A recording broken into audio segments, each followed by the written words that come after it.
Hello. Woo. It's so pretty out here. I love it. The breeze is so refreshing right now in the shade under these trees and just hearing the leaves in the trees. It's just really nice right now. So, something that I've been thinking about as a part of practicing resilience and remembering that narratives that we've been taught for how to interpret our bodily sensations, um, that often these narratives aren't helpful. Sometimes they are. The specific emotion I'm thinking about is jealousy or envy. Um, and with this, I feel like on one hand, jealousy is like the appropriate way to interpret an emotion or bodily sensations when there's something um, that you can do, when it's pointing out to you that you really enjoy something or like something and you want to go in that direction, or you want to um, you know recognize that you can it's like jealousy is kind of just the fearful side of love, like jealousy is the side of where you recognize something that you personally feel is valuable, and then you fear um, that you might not have it, or you might be barred from living your life in this way, and I think that that's a useful interpretation when it's actionable. It's kind of feeling that that feeling of fear or excitement at an example of the possibility and the reality of something that you might want in your existence. The way that you interpret that kind of body sensation, it can be useful um, in that kind of way. And then other times, I feel like it's unhelpful um, to choose to interpret these bodily sensations as jealousy when it's unactionable, and that's down to your own individual circumstance. Um, but there are, we live in a real world with limits, time, energy, resource access, all kinds of things, so it's just being practical and grounded and strategic um, to interpret some sensations instead of jealousy as grief, or an opportunity to grieve the circumstances which cause the lack of whatever this thing is, whatever this thing that has kind of the jealousy idea has emerged from. It's helpful to use that to go into your own grief, because from that grief of realizing that there are real circumstances in the world that can bar you from experiencing things or having the same opportunities as others, from that's where you can um, identify a little bit more your personal advantages, because where there's disadvantages, it also means there's advantages in some way. And It can help you to connect with people and feel strong and powerful in the world. Like together we can do something towards the circumstances which cause people to not be as fortunate as others and to be in, not have as many opportunities, or um, to not have the same favorable outcomes or um, abilities. Because, there's a difference between capable and able, I think. Or, I don't know what words you want to use, but on one hand, like, I can say my vehicle is capable of driving, but if it's missing some parts, or, something broke because someone hit the car or whatever, then it's not going to be able to drive. You know what I'm trying to say? I'm like, you don't have to use those terms, but I'm trying to say there's the theoretical capability, which is different from the actual circumstantial ability. And the proof is kind of in the pudding. I feel like if something is actually able, then it'll happen. If it's not happening, then you haven't found what will enable the ability. So yeah, and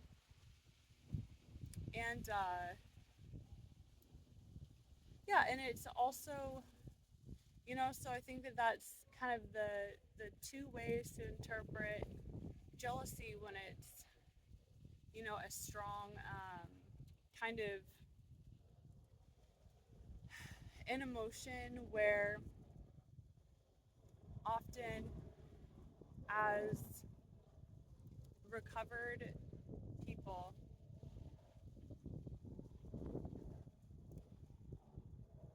the ways that we have been taught to interpret our bodily sensations and us in relation to other people in the world, we're taught by others through, just through the words people use, that jealousy is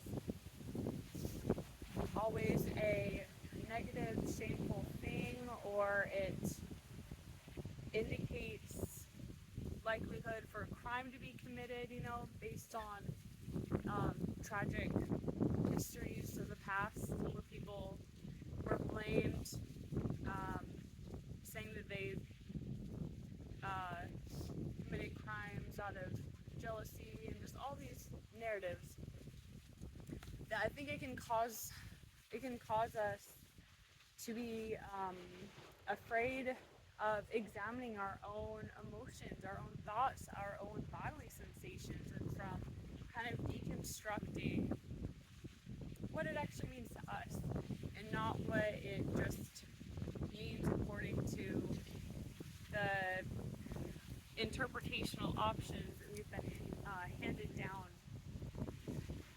Um, and whatever way that we choose to interpret things, it has to be with the intention of creating more peace, harmony, opportunities for togetherness, and um, and caring and feeling understood, because these are the things that enable people to be the most healthy, the most productive, and benefit everybody else. So unless somebody is just wanting to cause pain, or maybe they somewhere deep inside want to cause a positive outcome, but they're only aware how to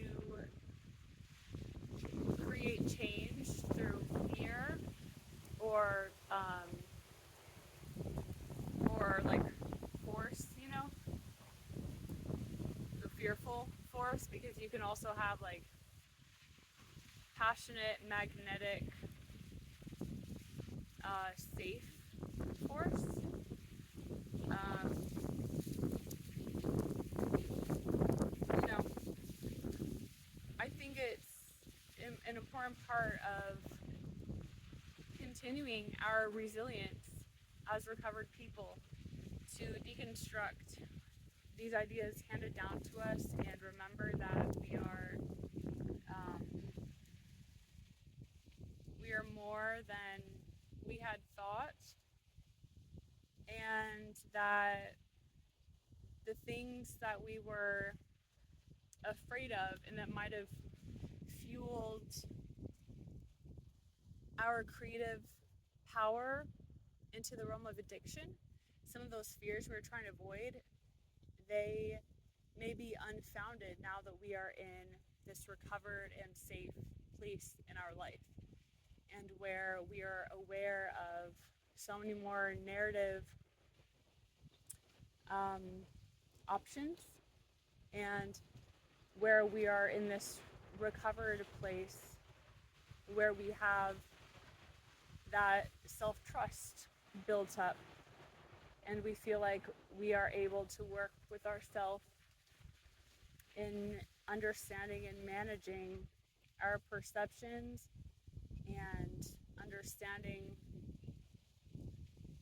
what we're open to experiencing and how we just orient ourselves to all the rest of the world and other people. So, yeah, I definitely really like considering what are other ways to interpret many painful, um, painful or confusing or frightening emotions, and jealousy is just one of them. But I think also, you know,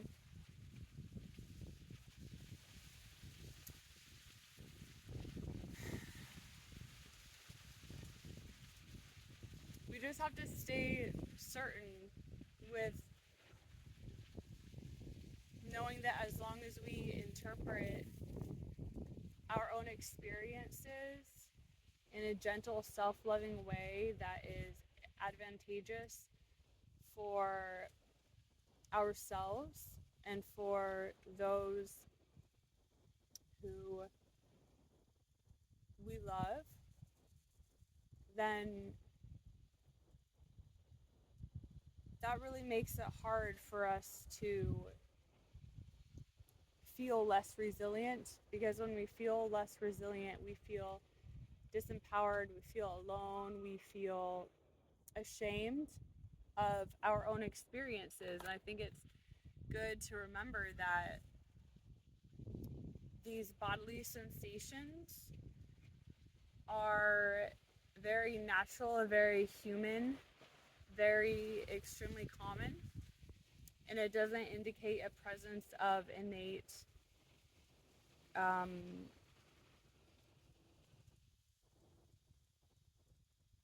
wrongness, or if you come from a religious background, like sin or corruption or any of that. But there is a tradition within religion of telling you that your heart is deceitful and basically divide you from yourself, and to feel afraid of your own self, and to feel angry, that like you have to use angry force to cut off these natural and normal parts of ourselves. And that's just not a sustainable way to manage emotions. I think it's much better to just do some thinking of, do I have something actionable in this situation?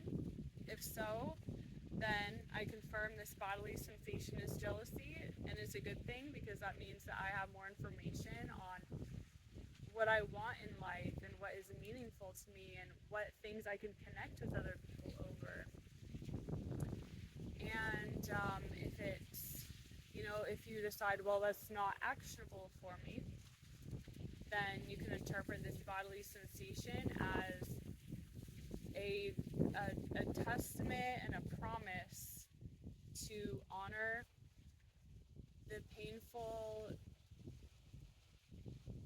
circumstances which allowed you to experience this disadvantage, and it can be a way for you to connect with other people again, and for you to make it so that your hard-earned wisdom isn't for nothing, and that you can help other people with it, and not feel helpless. Because it's really important, um, through all of our resilience practices as recovered people, to remember that we are never helpless. I don't know how loud the wind is. I might have been talking way too low this whole time. But just to remember that we are never, we really are never helpless. If we feel helpless, it's an illusion. We have to remember, some people use the metaphor of God, or, the universe, spirit, whatever words people use, or just yourself, or the greater organism we're all a part of. However you like to think of it, you always can remember that immobilization, it ends from the little tiny key of beginning to basically coach your own self and hold yourself, and see yourself as a wounded animal and say, I'm here for you, I see your pain, and I want to help you. What can we do? Let me help you help yourself. What are your thoughts on this? Just talking to yourself like you would somebody who you deeply care about and who's suffering.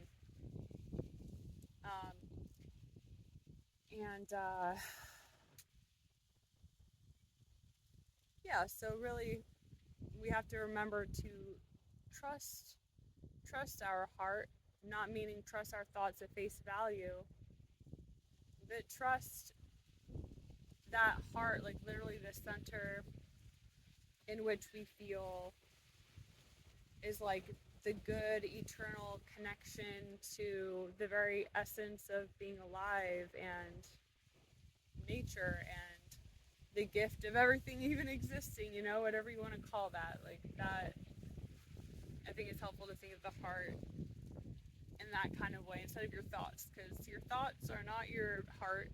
Your thoughts can be a path to remember your heart. But anyway, that's what I've been thinking about in this gorgeous afternoon while out here on a walk. It's very sunny out. I love hearing the wind in the trees. And I affirm for you that you will trust your heart. You will continue to deepen your understanding of what truly is your heart. You will continue to create a safe space within yourself, just privately, from which you can be calm and slow things down and interpret, ask questions, ask what are different interpretations for what this bodily sensation can mean. What are interpretations that make me feel mobilized, empowered, and more connected to other people and the world around me? And sometimes we're not able to connect with the people we want to in the way that we want to right in that moment, but we just have to be able to connect to other people in a way that is authentic to us, in a way that makes sense to us. And be compassionate to yourself. Life is full of so many ups and downs, and we're all doing the very best that we're able in the moment according to the resources we have access to. And thank you so much for listening, and